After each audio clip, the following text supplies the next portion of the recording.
গুজরাটের ভোটার তালিকায় রাজ্যের ভোটার ফর্ম অনলাইনে সাবমিট করতে গিয়ে উঠে এলো তথ্য। পূর্ব বর্ধমানের কাটোয়ার ঘটনা।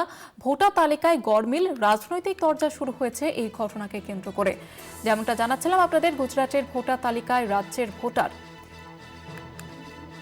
আমাদের সঙ্গে টেলিফোন লাইনে রয়েছে আমাদের প্রতিনিধি চন্দন সেনগুপ্ত। চন্দন, কিভাবে এই তথ্য সামনে এলো?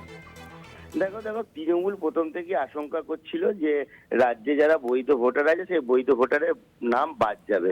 সেই রকমই ব্যাপার, একটা চাঞ্চল্যকর তথ্য উঠে এলো কাটোয়ার যে 16 নম্বর ওয়ার্ড আছে, সেই 16 নম্বর ওয়ার্ডে সেই 85 নম্বর বুথ, যেখানে দেখা যাচ্ছে যে শ্রাবণী মুখার্জি, তার এপিক নাম্বার হচ্ছে WB4028078060।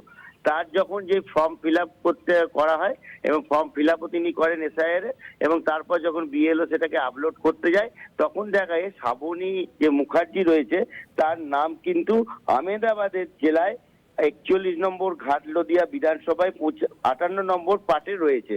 অর্থাৎ গুজরাটে তার নাম চলে গেল কিভাবে, এটাই কিন্তু ধন্দে রয়েছে বিএলও থেকে নির্বাচন কমিশন। এখন প্রশ্ন হচ্ছে যে এসআইআর এর এই আবহাওয়াতে যে এই যে নাম গুজরাটে উঠে গেল, 2002 সালে তিনিও কিন্তু ভোটার তালিকায় নাম ছিল, তিনি এখানকার আগাগোড়া ভোটার, তিনি জীবনে কোনোদিন গুজরাটে যায়নি, তাহলে গুজরাটে তার নামটা গেল কিভাবে?